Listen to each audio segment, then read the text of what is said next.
Now, although the myth of Daphne and Apollo gives us this idea that Apollo is this massive creep, the version of the story that comes from Ovid's Metamorphoses is one of the most famous versions of the story, and it gives us a little bit of an explanation as to why Apollo does what he does, but trust that it does come around full circle back to creep again at the end. So the myth starts off, and Apollo is having an argument with Eros, the god of love. Both of them are very good at using a bow and arrow, but they cannot agree on whose reasoning is best for using a bow and arrow. Eros is like, well, I make people fall in love, what's better than that? And Apollo is saying, well, that's ridiculous, a bow and arrow is far better suited to battles and wars and the reasons that I use a bow and arrow. So Eros is like, okay, bet. And he shoots Apollo with a love arrow to make him fall in love with Daphne, a nymph who is devoted to the goddess Artemis. But at the same time, Eros also shoots a lead arrow at Daphne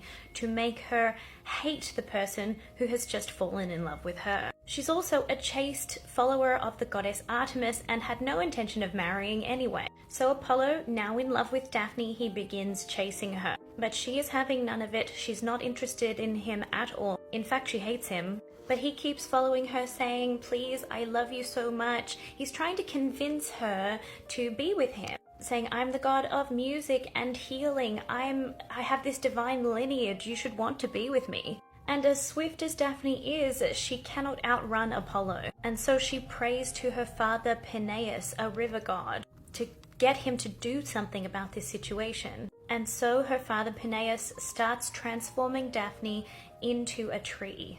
Her body becomes the bark of a trunk, her arms become the branches, and eventually she has transformed entirely into the laurel tree. Apollo is devastated. He thought this was the love of his life. He can no longer have her. But he does say, well, if you cannot be my bride, you still will be mine. And he takes her laurel leaves and fashions them into a wreath. And he says, this will be the symbol of victory from now on. In other versions, he takes the bark of her trunk and turns it into his lyre, his favorite instrument, so that even though she rejected him, he could take her with him always. Creepy.